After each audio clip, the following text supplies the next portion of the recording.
Hey, welcome to SpaceX Daily, episode 18.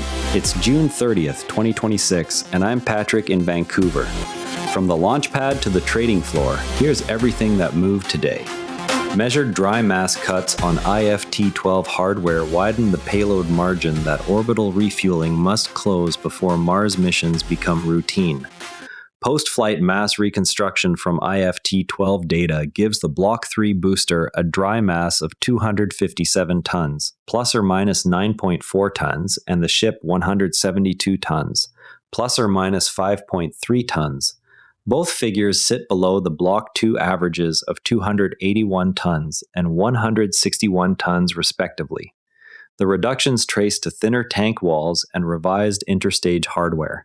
Lower structural mass directly increases the propellant fraction available for tanker flights. These numbers come from analysis shared on Reddit's SpaceXL Lounge. Reductions must still prove they meet buckling and re-entry loads on the next flight.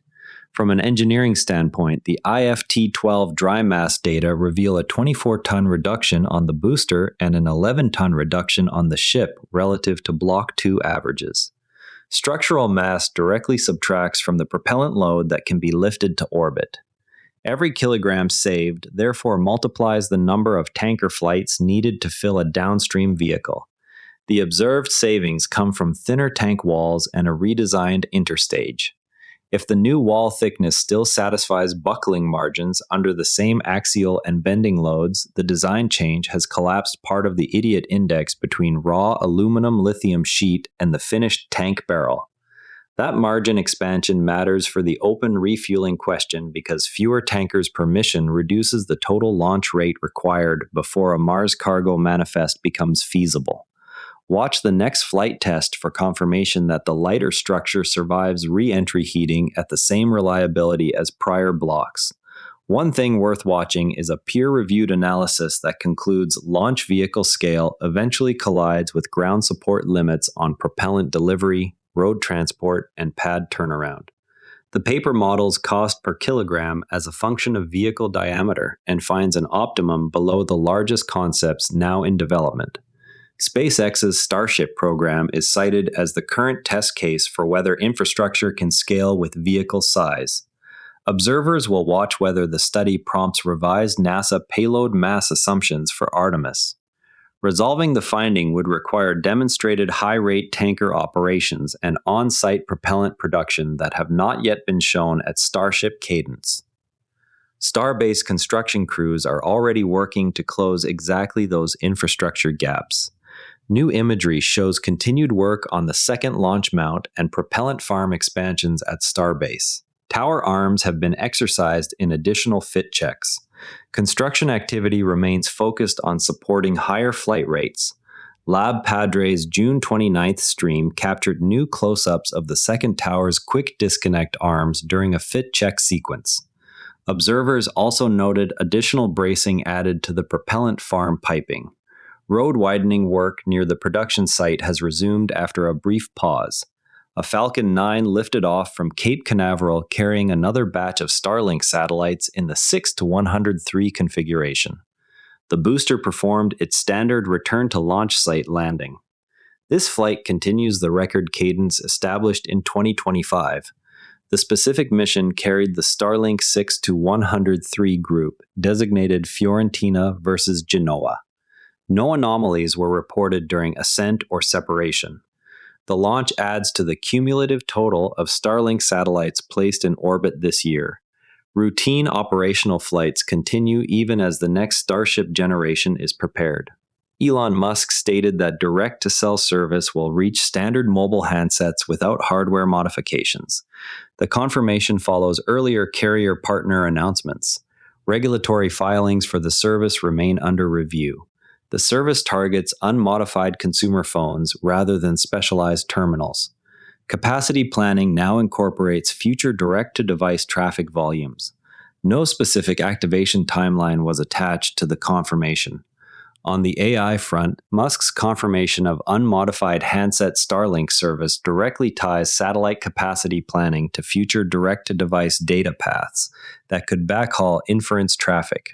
Rocket Lab's purchase of Iridium for $8 billion brings L-band spectrum holdings that could support direct-to-device links.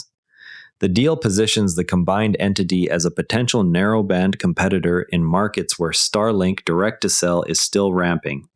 Spectrum acquisition timelines will determine when services could overlap. The transaction gives Rocket Lab access to existing Iridium orbital assets and ground infrastructure. Narrowband services would focus on messaging and low data applications initially. Market overlap depends on both regulatory approvals and constellation upgrades. Community discussion centers on whether New Glenn can deliver both Orion and the Blue Moon lander to low lunar orbit in a single stack. Side-mounted docking ports on Blue Moon appear to preclude a stacked configuration. Commenters note that Starship HLS would still be required for cargo delivery even if Blue Origin wins a landing slot. The discussion references specific port geometry visible in recent Blue Origin renderings. A stacked Orion Blue Moon configuration would require significant redesign of the lander interface. Participants in the thread emphasize that cargo mass margins remain a separate constraint. Meanwhile, the NASRE spaceflight update reviews ongoing Block 3 vehicle processing and heat shield tile installation rates at Starbase. Max Evans highlights incremental improvements in tile attachment tooling. No new flight test dates are announced. The update includes footage of multiple ships in various stages of tile coverage. Tile application fixtures show visible refinements compared with earlier Block 2 builds. Commenters on the NAS Spaceflight channel noted these fixture changes in recent site footage. r/SpaceX Lounge users are debating whether the measured 24-ton booster dry mass reduction on IFT-12 is enough to close the tanker-to-ship Delta V budget for a full Mars cargo manifest.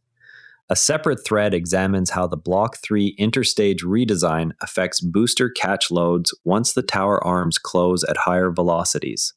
Additional bracing visible on the propellant farm piping is discussed in the same Lab Padre stream thread. Road widening activity near the production site is tracked as a parallel infrastructure item. Starship's mass reduction arc continues to set the pace for every downstream refueling and Mars timeline. And a quick market note, SPCX closed at $164.19, up 0.5%. Before we go, the next flight test will show whether the lighter Block 3 structure holds up under re-entry loads. And that's a wrap on today's SpaceX developments. SPCX is trading at $164.19, up 0.5%. Share this with a fellow spaceflight fan if you found it useful, and subscribe so you don't miss tomorrow's episode. I'm Patrick in Vancouver. See you next time. And before you go, this show is part of the NARA Network, a family of daily podcasts on tech, science, and markets, each one a short, sharp briefing you can finish on the commute. If today earned its place in your feed, here's your next listen. Models and Agents for Beginners, Artificial Intelligence Explained Simply, for beginners and curious teens. Find every show free at naranetwork.com.